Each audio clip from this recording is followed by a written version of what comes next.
Gold trusted gold buyers. మీరు తాకట్టు పెట్టిన బంగారాన్ని విడిపించి ఈ రోజు ఉన్న మార్కెట్ ధరకు కొనబడను. కొంచెం స్ట్రాంగ్ గా ఉంటుంది. రికమెండేషన్ నాకంటే పవర్ఫుల్ రికమెండేషన్ ఒకటి ఉంది. నువ్వు ఇక్కడే ఉండు. బాగానే ఉంటుంది. మరి వాళ్ళ నాన్న ఒప్పుకోవాలి కదా. దాంట్లో మనం వెరీ సింపుల్ అమ్మా. నువ్వు ఈ నాన్నతో చెప్తే, ఈ నాన్న ఆ నాన్నతో చెప్తే ప్రాబ్లం సాల్వ్ అయిపోతుంది. అమ్మా, చెప్పమ్మా చెప్పమ్మా. ఏమండి, అబ్బాయి ఒక్కడే అమెరికా వెళితే బాగుంటుందా? బాగుండదు, అదే నేను ఆలోచిస్తాను. వెంట మనం కూడా వెళ్తే బాగుంటుంది. అబ్బా, మనం కదండి, ప్రియను కూడా వెంట పంపిస్తే బాగుంటుంది. ఓ అలా వచ్చావా? మరి ప్రియ వెళ్ళాలంటే వాళ్ళు నాన్న ఒప్పుకోవాలి కదా. ఐడియా బాగానే ఉంది బా, కానీ పాస్పోర్ట్ రావడానికి కొంచెం టైం పడుతుంది అనుకుంటాను. అయినా ప్రయత్నిస్తాను అనుకో. అనుకోవటం కాదు, పంపించకపోతే నా ప్రాణాలు తోడేస్తాడు. పెళ్లి కావాల్సిన అమ్మాయిని పెళ్లి కాని అబ్బాయితో 1 సంవత్సరం పాటు అందులో అమెరికాలో ఉంచితే తర్వాత ఏమవుతుంది? మరేం పర్వాలేదు, అమ్మాయి మీద నాకు పూర్తి నమ్మకం ఉంది. మీకు నమ్మకం ఉంటుంది సార్, లోకానికి నమ్మకం ఉండద్దు. పట్టుకోండి. అబ్బా, ఎడం చెయ్యి పట్టుకున్నారు, ఎదురు దెబ్బ. వద్దండి. పెళ్లిగాని ఆడపిల్ల వెంట పెట్టుకుని అమెరికా వెళ్ళటం మంచిది కాదేమో అని మీ నాన్న మా నాన్నతో అంటే, మా నాన్న మా అమ్మతో అంటే, మా అమ్మ నాతో అంటే నేను నీతో అంటున్నాను. అయితే నన్ను పెళ్లి చేసుకుని తీసుకెళ్ళు. దాన్ని ఉంది, నాకే అభ్యంతరం లేదు. అయితే ఈ విషయం నువ్వు మీ నాన్నతో చెప్పు. మీ నాన్న మా నాన్నతో చెప్తాడు, మా నాన్న మా అమ్మతో చెప్తాడు, మా అమ్మ నాతో చెప్తే నేను నీతో చెప్తాను. ఈ అమ్మలు నాన్నలు అరగడాలు అదంతా నాకు తెలీదు. నువ్వు బయలుదేరు. నెల తిరగకుండా మా నాన్న తీసుకుని నేను వచ్చేస్తాను. అదు నెల తిరగకుండానా, నెల తప్పకుండానా?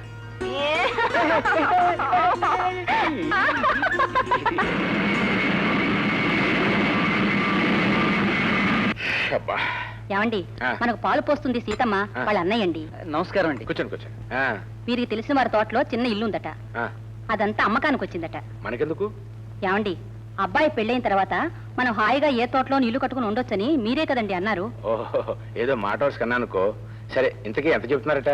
చెప్పండి. ఎకరన్నర పొలం దాకా ఉంటుందండి. 50,000 చెప్తున్నారు వాళ్ళు. మనం గట్టిగా వెలిపెడితే 40,000కి ఇవ్వచ్చు. ఎందుకైనా మంచిది, మీరు ఒకసారి వచ్చి చూస్తే మీకు నచ్చితే ఖాయం చేసుకోవచ్చు. అట్లాగే చూద్దాం.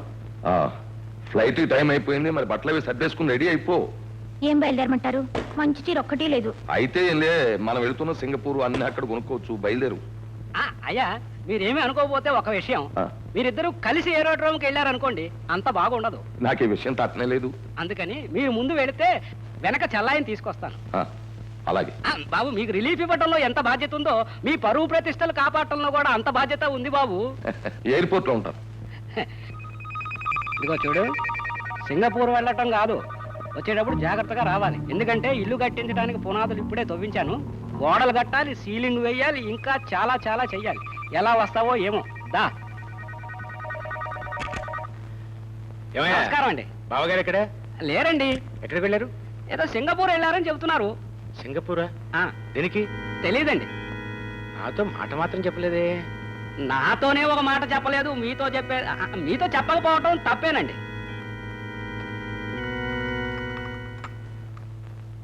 ఏమండి, ఆ తోట మనం కొనుక్కోపోతే వేరే ఎవరికైనా ఇచ్చేస్తారట.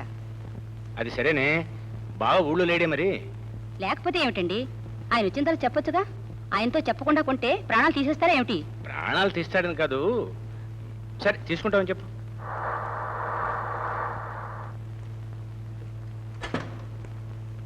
రండి రండి. నమస్కారం బావగారు, నమస్కారం.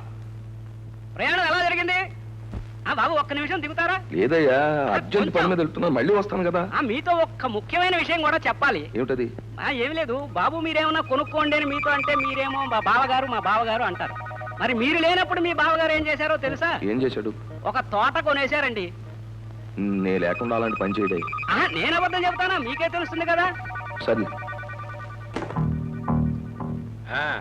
ఏం బావా, ఎప్పుడు వచ్చావు? పొద్దుటే. ఏమిటి అంత అర్జెంటుగా ఊరిలో? ఏముంటుంది, మనకి ఆఫీస్ పనులు ఉంటాయిగా. నీతో ఒక చిన్న విషయం చెప్పాలి బావా. ఏమిటది? ఏం లేదు, ఈ మధ్య తోట ఒకటి బేరానికి వచ్చింది. ఎక్కడ? అదే నీ పొలం లేదు, దాని పక్కనే 1 ఎకరన్నర ఉంటుంది. మధ్యలో చిన్న పార్క్ కూడా ఉంది. మీ చెల్లాయి చూసి ముచ్చటపడింది, అందుకని దాని పేరు మీదగా కొనేశాను. కొనేసావన్నమాట. అనుకో, అయినా నువ్వు ఉంటే నిన్ను తీసుకెళ్ళి ఒకసారి చూపిద్దాం అనుకున్నాను. చూసేదేముందిలే, కొనేసావుగా. నువ్వు చూస్తే నాకు అదొక తృప్తి. కొనేసావు కదా, అది ఎక్కడికి పోదు, అక్కడే ఉంటుంది, ఎప్పుడో చూడొచ్చు. ఈ కొండాలు అమ్మడాల్లో పడిపోయి అకౌంట్ సంగతి బొత్తుగా మర్చిపోయినట్టున్నావు. ఆడిటర్ గారు రమ్మని కబురు చేశారు, అర్జెంటుగా వెళ్ళు.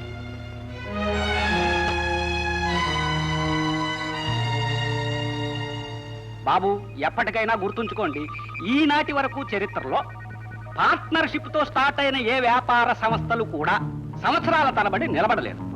ఒకవేళ నిలిచిన వారికి పిల్లలు పుట్టిన తర్వాత నిలబడలేదు. ఒకవేళ నిలిచిన ఆ పిల్లలు పెద్దవాళ్ళు అయిన తర్వాత నిలబడలేదు. కనుక ఆయన జాగ్రత్త ఆయన పడుతున్నప్పుడు మీ జాగ్రత్త మీరు పడండి అంటున్నాను. మీరు పడతాను అంటే ఆ అమ్మ కాళ్ళ మీద పడైనా సరే ఆ స్కూటర్ ఏజెన్సీ తీసుకొస్తాను. అలాగూ వీల్లేదంటారు అనుకోండి, ఇంకెప్పుడు ఈ ప్రస్తావన చేయను. నా చేతుల్లో ఒకటి పట్టుకోమని ఎప్పుడు అడగను. సరే అలాగే చేయవయ్యా. ఆయనకు తోచిన నిర్ణయాలు ఆయన తీసుకునేటప్పుడు మనకు తోచిన నిర్ణయాలు మనం తీసుకుందాం. అదేగా. ఓహో, మళ్ళీ కొత్త ప్రపోజల్స్ ఏమైనా పట్టుకొచ్చావా? కొత్త ప్రపోజల్స్ అంటే మామూలు కాదండి. ఆ. స్కూటర్ల ఏజెన్సీ అని ఒకటి. కూటర్ల ఏజెన్సీ ఆ. దానికేం బ్రహ్మాండమైంది ఏం బావా? అవును బావా, ఈ ఏజెన్సీ అమ్మాయి పేరు మీద తీసుకుందాం అనుకుంటున్నాను. Very good. అసలు ఏజెన్సీ లక్ష్మి లాంటిది. ఇక మహాలక్ష్మి లాంటి అమ్మాయి పేరుతో తీసుకోవడం కంటే ఆనందం ఉంటుంది. తప్పకుండా తీసుకో బావా. చాలు చాలు. ఏమండి, ఆ, అన్నయ్య మీరు లేకుండా సొంతంగా వేరే వ్యాపారం పెట్టారట? అబ్బే అదేం లేదే.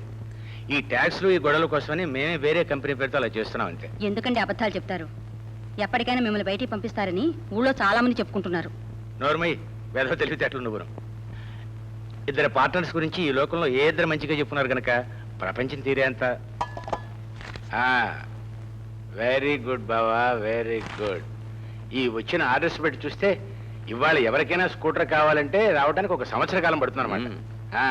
నాకు తెలుసు బావా దీని డిమాండ్ ఇంత పెరుగుతుందని. ఆ అమ్మాయి చాలా అదృష్టవంతురాలు బావా. దాని పేరు మీద పెట్టిన మొట్టమొదటి బిజినెస్ ఇది. ఒక్క స్కూటర్ కూడా బయటకు వెళ్ళకుండానే ఇంత డిమాండ్ ఉందంటే రేపు డెలివరీ ప్రారంభించాక ఈ బిజినెస్ ఏ రేంజ్కి వెళ్తుందో, ఎన్ని లక్షలు మిగులుతాయో. అదే కదా. స్పీకింగ్. నేను బాబు శటకోపాలు. చెప్పు. అయ్యా కొంప మునిగింది. ఏమిటి? ఏమీ లేదు. చాకోట్ కూల్ డ్రింక్స్ కంపెనీ ఉందే, అది కొంచెం గందరగోళంలో పడిపోయింది బాబు. ఏమీ లేదు, మరి దానికి ఇచ్చిన పర్మిషన్లన్నీ గవర్నమెంట్ వారు ఆపు చేశారట. దాంతోపాటు మనం ఇచ్చిన అడ్వాన్స్ కూడా చివరికి గంగపాలయ్యేటట్టు ఉంది. అందుకని తమరు మీ తెలివితేటలు ఉపయోగించి ఆ ఏజెన్సీని మరొకరి పేరు మీద కనుక ట్రాన్స్ఫర్ చేస్తే బాగుంటుందని నా ఆలోచన.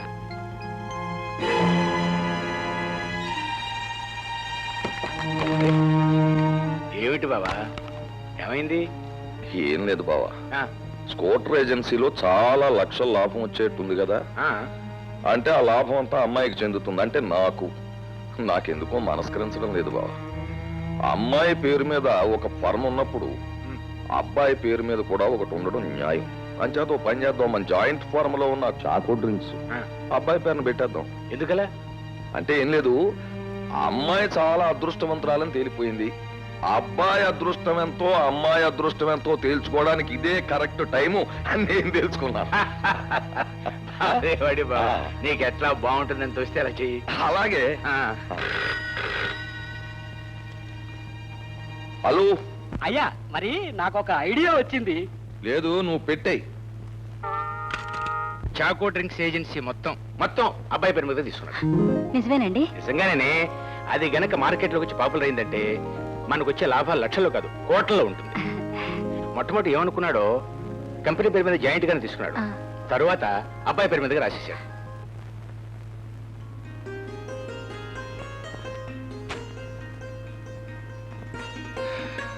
ప్రియా. అరే హే, పిలిచావా? నువ్వు ఎప్పుడొచ్చా? ఎప్పుడు రావడం ఏంటి? ఎప్పుడు నీ పక్కనేగా ఉంటాను. పక్కన ఉంటాం కాదు, లోపల ఉండాలి. సరే, పిలిచావు గబుక్కుని బయటకు వచ్చాను. సరే, ఉత్తరంలో ఏం రాసావు? ఏముంది, మామూలే. నాది నాకేమోంది. ఉత్తరంలో రాసిస్తానుంటి. మరి ఎలా ఇస్తానంటే? డైరెక్ట్ గా రావాలి, నన్ను దగ్గర తీసుకోవాలి, అప్పుడు అడగాలి. ఇవ్వకపోతే బలవంతంగా తీసుకోవాలి. All right. 1 2 3.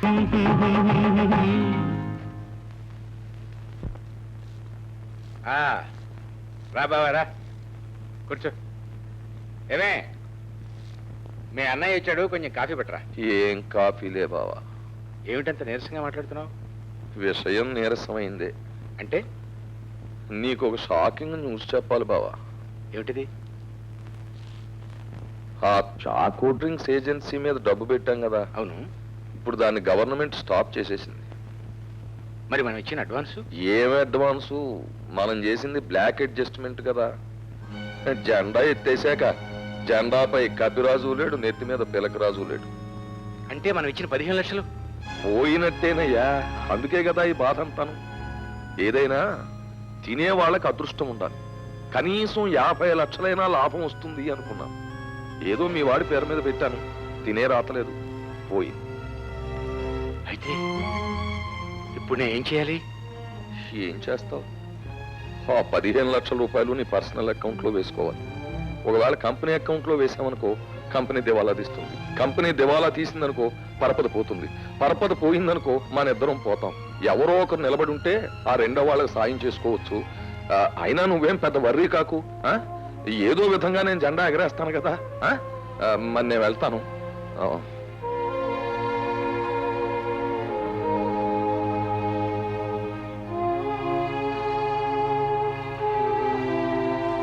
ఏమండి ఏమండి యాజ్ ఇట్ ఈస్ గా ఈ మార్చి నెలాఖరుకు ఉన్న ఆస్తులు, కంపెనీ ఆస్తి, కంపెనీ బాకీలు, బ్యాంక్ బ్యాలెన్సు, ఇతర ఆదాయాలు ఇవన్నీ లెక్కలు చూస్తే మీ ఇద్దరికీ సరి సమానంగా పంచితే కంపెనీ మీకు ఇవ్వవలసింది 13,48,000 రూపాయలు. చాకో డ్రింక్స్ వ్యాపార నిమిత్తం కంపెనీ నుంచి మీరు 15 లక్షలు తీసి అడ్వాన్స్ ఇచ్చారు. అంటే ఆ 15 లక్షలు మీరు కంపెనీకి బాకీ ఉన్నారన్నమాట. కంపెనీ మీకు ఇవ్వవలసింది, మీరు కంపెనీకి ఇవ్వవలసింది లెక్కలు చూస్తే మీరు 1,52,000 రూపాయలు కంపెనీకి ఇవ్వాలి. ఇది అప్ టు డేట్ లెక్క. ఏమిటి? కంపెనీకి నేను 1,52,000 రూపాయలు బాకీ ఉన్నానా? బావా నువ్వేం బాధపడకు. ఆడిటర్ గారు ఆ లాస్ కూడా నా అకౌంట్ లో రాసి పారేయండి. సరే బావా, కంపెనీ లాభ నష్టాలతో సంబంధం లేకుండా వేరే డబ్బు ఏదో కొంత నీ దగ్గర ఉందని చెప్పావు. మరి ఏది నువ్వు మాట్లాడేది బ్లాక్ మనీ గురించా? బాగానే ఉంది. ఆఫీసర్లు వచ్చినప్పుడు, ఏజెంట్లు వచ్చినప్పుడు ఇచ్చిన పార్టీలు, డిన్నర్లు అవి ఎక్కడి నుంచి ఖర్చు ఎక్కడదనుకున్నావు? ఇందులోదే. నీ కొడుకును ఫారెన్ పంపించాం, ఆ డబ్బు ఎక్కడిది? ఇందులోదే. నీ కొడుకు వాడుతున్న స్కూటర్కి అయ్యే పెట్రోల్ ఖర్చు ఎక్కడిది? ఇందులోదే. అప్పుడు 5-6 సార్లు నీకు చెల్లాయికి బట్టలు కొన్నాను, ఎందులోది? ఇందులోదే. ఓసారి వర్షం వస్తున్నప్పుడు నువ్వు అర్జెంటుగా కొడుకు కావాలన్నావు, ఎందులోది? ఇందులోదే. అది కొంప మీద పెంకులు పగిలిపోయినప్పుడు. బావా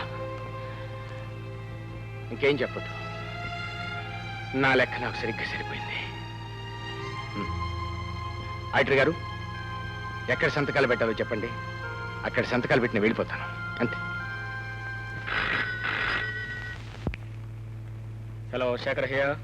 mister Shekhar Babu, yes, I'm Raj speaking here. Hello, good morning. Good morning. చూడండి, మీరు మార్నింగ్ ఫోన్ చేశారు కదా డబ్బు పంపించమని. ఈలోగా మీ అంకుల్ దగ్గర నుంచి నాకు కేబుల్ వచ్చింది, మీకేమి డబ్బు పంపించొద్దు, అతను తంటాలేమో అతను పడతాడు అని. Is it? ఆయన ఇలా చెప్పారా? ఏ కారణం ఏం చెప్పలేదు. I see. ఐఎమ్ సారీ, ఏమనుకోవద్దు పంపించలేదని. ఓకే.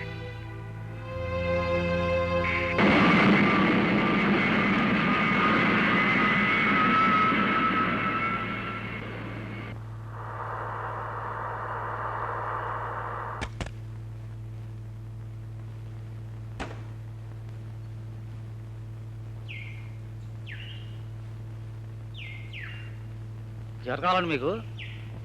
సారీ, ఈ ఇల్లు మీరు కొన్నాను మొన్న. ధర్మారావు గారు ఎక్కడ ఉన్నారు చెప్పగలరా? ఎక్కడ తోటలో ఉన్నారండి. Taxi taxi taxi up, reverse వెళ్ళి.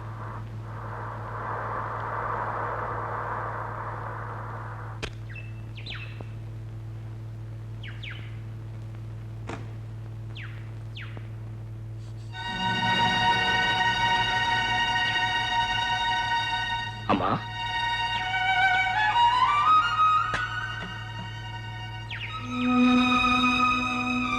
మన ఇల్లు ఎందుకు అమ్మాల్సి వచ్చింది?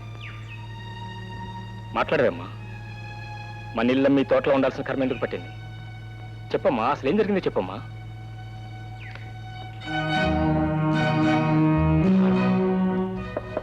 మావయ్య, మావయ్య, ఇక్కడ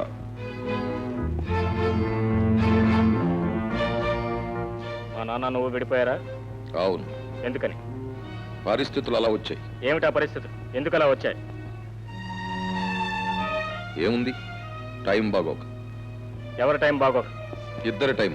ఇద్దరికీ బాగుండకపోతే మీరు మాత్రం ఎందుకు బాగుండాలి? ఆయన మాత్రం ఎందుకు చెడిపోవాలి? అతను సన్యాసి అయిపోయాడు కనుక నేను సన్యాసి అయిపోవాలా? ఆయన ఎందుకు అయ్యారు? నెత్తి మీద శనిగాడు కూర్చున్నందువల్ల. కాదు, నీ స్వార్థం ఆయన నెత్తి మీద కూర్చుంది కాబట్టి. సర్లే వెళ్ళు. నిజం తెలుసుకోకుండా నేను ఇక్కడి నుంచి వెళ్తాను నువ్వు కల్లో కూడా అనుకోవద్దు. ఇద్దరూ సమాన భాగస్వాములుగా వ్యాపారం చేసినప్పుడు లక్షల నష్టం వస్తే ఇద్దరికి సమానంగానే రావాలి. ఆయనకు మాత్రం ఎందుకు వచ్చిందో నువ్వు చెప్పి తీరాలి. నేను జాయింట్ గా కలిపి చేసిన వ్యాపారంలో రాలేదు నష్టం, మీ నాన్న సొంతంగా చేసిన దాంట్లో వచ్చింది. ఓహో, ఆయన సొంతంగా కూడా వ్యాపారం చేశారా? వెళ్ళి మీ నాన్నను అడుగు. ఆయనకు చెప్పే నోరే ఉంటే ఆయనకు అంత అన్యాయం జరిగేది కాదు, నువ్వు ఇంత మోసం చేయగలిగేవాడు కాదు. ఏమిటి నేను చేసిన మోసం? మీ లాభాలు తినేశానా, మిమ్మల్ని ముంచేసి మేడలు కట్టేశానా? రెండూ చేశావు. రెండూ చేసి ఎన్ని లాభాలు గడించావు. ఎన్నో ఏజెన్సీలు వచ్చాయి, ఎన్నో లక్షల లాభాలు వచ్చాయి. కానీ ఒక్కనాడైనా ఇదిగో ధర్మారావు ఇది నువ్వు ఉంచుకున్నావా? నాటికి ఒకటి ఇచ్చావు. అది ఎలాగో మూసేయాల్సి వస్తుందని తెలిసి ఆయన మొక్కను పారేసి అభం శుభం తెలియని అమాయకుడు కాబట్టి సంబరపడ్డాడు, ఎగిరి గంతేశాడు, కొండెక్కాడు. చివరికి మమ్మల్ని అందరినీ కలిపి కొండెక్కించాడు.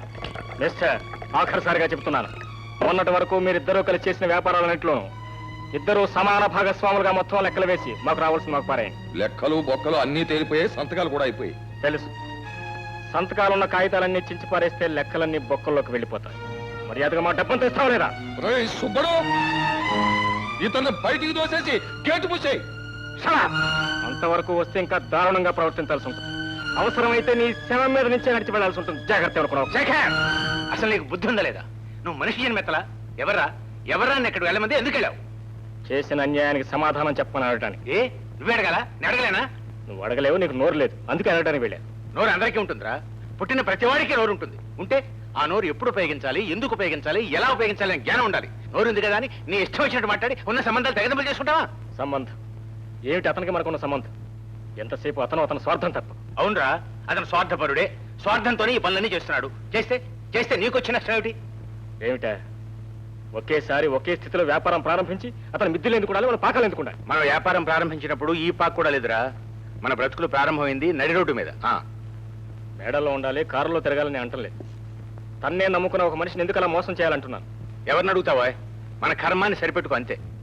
రే, ప్రతి బియ్యపు గింజ మీద తినేవాడి పేరు రాసి ఉంటుందిరా. మనకు అదృష్టం లేదు, దొరకలేదు.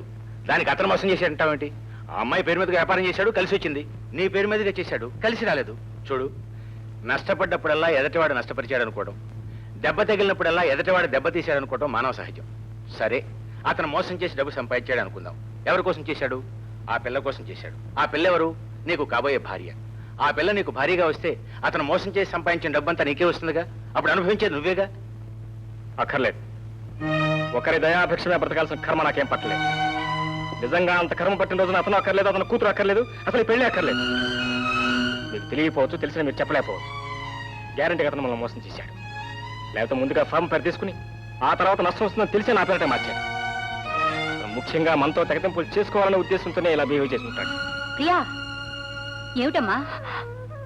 అవునత్తయ్య, బావ ఎప్పుడు వస్తాడని ఎదురు చూసినంత సేపు పట్టలేదు విడిపోవటానికి. అది వాళ్లకు సంబంధించిన విషయాలు కాదత్తయ్య, బావ చెప్పిన దానిలోనూ నిజం లేకపోలేదు. నీ సంబంధం తెగతింపులు చేసుకోవటానికే ప్రయత్నిస్తున్నాడు. ప్రియా, అది మాట్లాడటానికే వచ్చాను. నాకు వేరే సంబంధాలు చూస్తున్నారు. నన్ను బలవంతంగా కాళ్ళు చేతులు కట్టైనా సరే నాకు వేరే సంబంధం చేయాలని చూస్తున్నారు. బావ గట్టిగా నిలబడితేనే తప్ప బావకి నాకు పెళ్లి కాదు. వద్దమ్మా, బాధపడకు. ఈ వేడి కొద్దిగా తగ్గని రాత్రి వాడితో నేను మాట్లాడతానుగా. నువ్వు వెళ్ళమ్మా, వెళ్ళరా.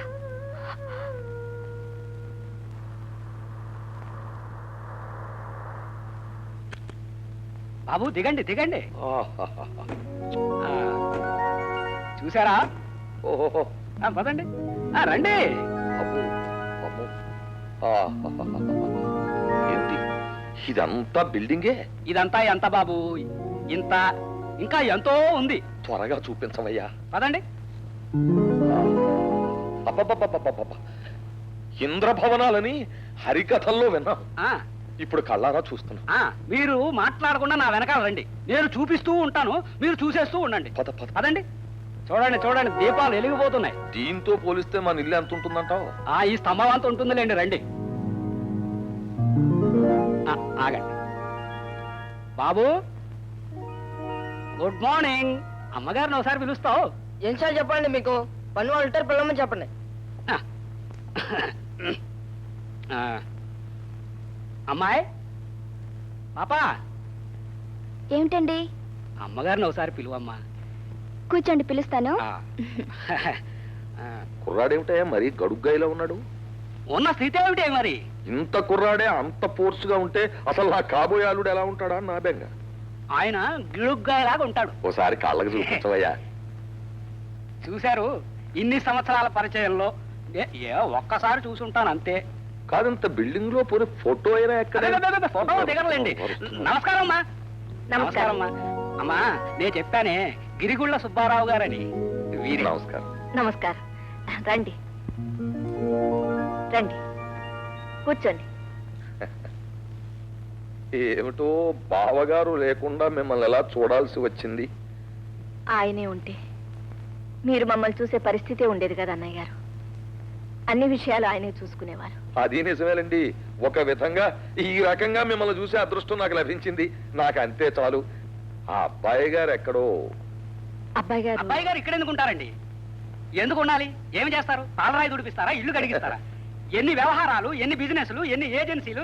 ఇదిగో చూడండి, ఉదయం ఇండియాలో లేచి టిఫిన్ తింటే మధ్యాహ్నం అమెరికాకి లంచ్కి వెళ్ళిపోతారు. ఆ తర్వాత రాత్రి డిన్నర్ కి రష్యా వెళ్ళిపోతారు. అది అమ్మా, ఏదో పరిచయం చేద్దామని తీసుకొచ్చాను. ఇక లేవండి లేవండి. అమ్మా వస్తాను, సెలవు. సెలవు? చిన్నప్పుడు జ్యోతిష్కులు రాయడం మర్చిపోయారు కానీ మా అమ్మాయిది మహారాణి యోగం. వస్తానమ్మా. మంచిది. అమ్మా మిగతా విషయాలు మళ్ళీ వచ్చి మాట్లాడతాను. ఏమండి, ఇందాక మీరు కేకలేసుకుంటున్నప్పుడు ప్రియ వచ్చిందండి. ప్రియ ఇక్కడికి వచ్చిందా? అవునండి, భావం తప్ప వేరెవరిని పెళ్లి చేసుకోనని చెప్పింది. ఈ మధ్య అన్నయ్య వేరే సంబంధాలు ప్రయత్నం చేస్తున్నాడట. కోపం వచ్చినప్పుడు ఒకరికొకరు సర్దుకుపోవాలి కానీ ఇంత పట్టుదల ఎందుకండి? మీరు కానీ అబ్బాయి కానీ ఒకసారి వాళ్ళ ఇంటికెళ్ళి మాట్లాడొస్తే బాగుంటుంది. అయ్యా అయ్యగారు వచ్చారు. ఏ అయ్యగారు? ధర్మారావు గారండి. ఎందుకట? తెలీదండి.